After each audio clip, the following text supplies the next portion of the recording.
a lot of research that goes into my work. So we know that there's a lot of changes going on in the world at the moment. I think I've addressed the issue of that we're now in the Christ consciousness that happened as of December 23rd last year. We were moving into it, but what a lot of people don't realize is that we had a meteorite. Was it a meteorite, Bonnie? A meteorite that was off of, yeah, okay. We had a meteorite that was off of the Earth, and it was sending a lot, it was causing a lot of disruption here on the Earth plane. And the disruption is that whatever you're holding onto that you don't belong with anymore, you have to let go of, okay? That has to do with jobs, it has to do with relationships, it has to do with where you live. It's about everything should be in a flowing manner. It should be a connectiveness of what's happening. So a lot of people are going through issues that are causing major disruptions in their lives, and it's unfortunate, but it is what it is. So my talk is body-brain connection. The hypothalamus and the neocortex in the brain house the transmission mechanism. Sorry, I gotta take this candy out. The smells in here were causing a tickle in my throat. Okay, let me start again. The hypothalamus and the neocortex in the brain house the transmission mechanism for messages to the immune system and the nervous system. There is an innate intelligence that reaches each white blood cell in the body. Therefore, we have the ability to assist the body's natural healing ability, especially with visualization techniques. Reader's Digest in April 1987 had an article, Mind Over Disease, by Donald Robinson. It stated that there was solid evidence that emotions, mental attitudes, and coping all strongly affected the immune system. Well, this is what my work has always been about. The article quotes Dr. Isaac DeJassy, Director of Oncology at Mercy Catholic Medical Center in Philadelphia.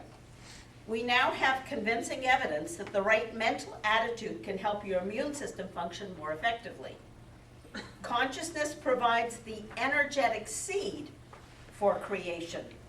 The right brain hemisphere connects us to where we came from. That is energy source of matter, creative energy, and causal or creative realm where anything is possible. The left brain hemisphere is of the material plane. The right hemisphere is recessive, the left dominant in active, awakened state. When you relax deeply, as in meditation, brain waves slow up and the two hemispheres tend to come together in balance. This is called the alpha state. Asleep, your brain waves are even slower, except when you dream. Dreaming is in the alpha state, so it involves the right brain function and connection to the creative realm, because they are in tune with the consciousness that fills your space. Your cells are in tune with the consciousness at all time, whether they are in your body or out. Hypnosis is simply taking you to the alpha level to activate and guide your right hemisphere to obtain creative solutions to problems and to detect and correct health problems and emotional issues. So you can see why meditation, and for people having a lot of issues, the hypnosis is a guided way. And that's often why we do a lot of guided meditations here on Wednesday, so that you're learning how to work with that hemisphere of the brain to be more connected. Because the more connected you are, the more control you have over your life. Are you aware of the awesome ability of every cell in your body to tap into the intelligence, yours and the universe's, to find solutions to everything? You can keep no secret from your body's cells. So let me share the difference between the left and right hemispheres. Left brain is interested in the objective physical world. The right brain is interested in the subjective non-physical world, the world of emotions and feelings, the world of visualization and imagination. The left brain is interested in physical activity or body motion. The right turns towards passivity, musing, meditation, and mental picturing. The left thinks more logically or linear. So all you gentlemen out there that think linear, you know why. The right is more spatial in its approach and goes more by gut feelings. The left thrives on detail. It's down to earth in its point of view. The right sees the whole picture. It has a bird's eye view. Again, why you need to meditate. The left is attracted by conflict, polarity, and dichotomy. The right sees the common denominators, the threads that run through everything, agreements, the unity behind polarity, and the oneness behind the two-ness. We are not separate units of intelligence, but a part of a large intelligence that unites all humanity. This is the way the right brain sees things, oneness. The left brain sees things differently, two-ness. When you learn to activate the right hemisphere, you become connected to the higher intelligence, the universal consciousness, or whatever else you may call the oneness, that is the creative realm. Creating two-ness we call the physical realm. When you learn and practice daily to meditate, you connect to the higher states of awareness, where many changes begin to happen. Your intuition becomes more acute. Problem-solving abilities increase. You are in touch with all the cells of your body, and you become more aware of what is happening within. So this is where the healing abilities begin to happen, because if you're having dis-ease or illness within the physical body, by aligning your energies, by meditating and focus on that particular area, you begin to heal yourself. And that's what it's about. Then you don't need all the medications and all the other things going on out there. You focus on what you need to improve your life, to move you forward. I hope I'm making sense here. The other thing that happens is that there is much more peace and tranquility in your everyday life. Little things that used to become big issues do not have the same effect on you emotionally.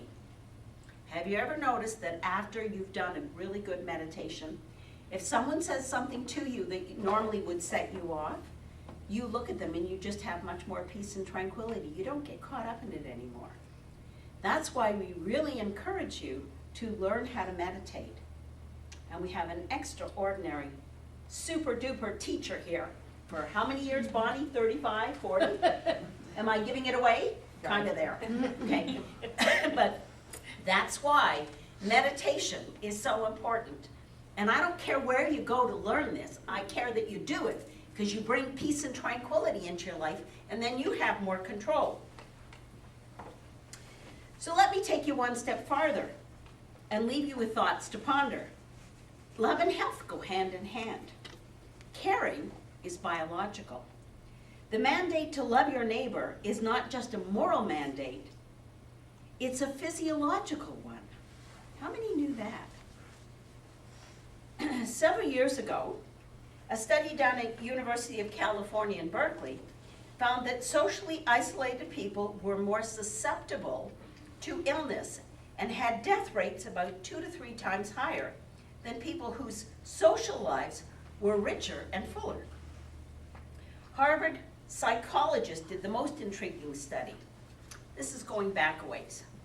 Measurements were made of germ-fighting substances in the saliva of people before and after they watched various films. One was a Nazi movie. There was a short film on gardening, and there was a documentary about Mother Teresa and her work around the world. Without a doubt, the film on Mother Teresa was the kindest to the viewer's immune system. Levels of the Ig-A, the immune agent specifically effective in fighting colds and other viruses, rose sharply in response to Mother Teresa's film, while no changes occurred in response to the other movies. Now, doesn't that tell you a lot right there? It seems something deep inside ourselves responds when we feel love. Love appears capable of sparking healthy, biological reactions in much the same way it does to good food and good fitness. Taylor, MD, a psychiatrist from California, thinks that it may boil down to love's potential for being a great stress reducer. I totally agree with him. When people have close relationships, they feel less threatened, less alone, more confident, and more in control. Knowing you have people you can turn to in times of need can provide some important feelings of security, optimism, and hope, all of which can be great antidotes to stress. So one of the things that I've discovered over the last little while in all of my readings is that everybody seems to have major stressors in their life at the moment. This again relates to what's happening in our world.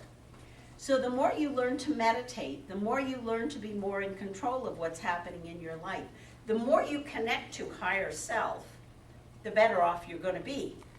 And I want to remind you, the first thought is always connection to higher self. The second thought is your ego getting in the way.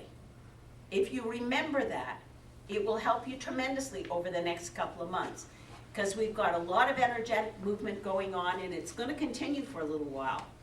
The other thing I want to remind you of is that what you put into place now is what is going to direct you in the way that you're going in the balance of this year and the balance of your life.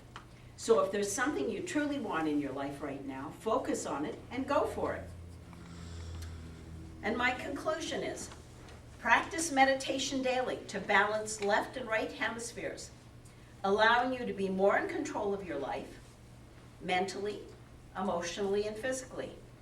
If you feel you want to get angry, yell, or step on someone else's toes to get ahead, stop. Don't do it. It throws left and right hemispheres out of balance.